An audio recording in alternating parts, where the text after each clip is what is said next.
As of November 2025, while you can't directly transfer funds from Revolut to Apple Cash, you can add your Revolut card to Apple Pay for contactless payments and online purchases. Here's how. Open the Apple Wallet app on your iOS device and tap the plus icon. Select debit or credit card. Either scan your Revolut card or manually enter the card details, number, expiry date, and CVV.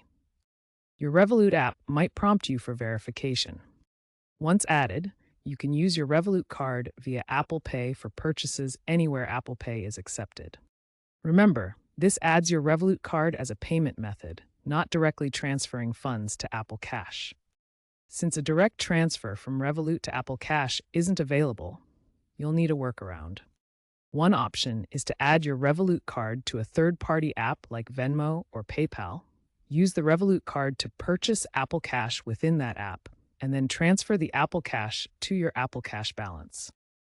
Another option is to withdraw funds from your Revolut account to a linked bank account, usually fee-free for standard accounts. Then add that bank card to Apple Pay and use it to add funds to your Apple Cash.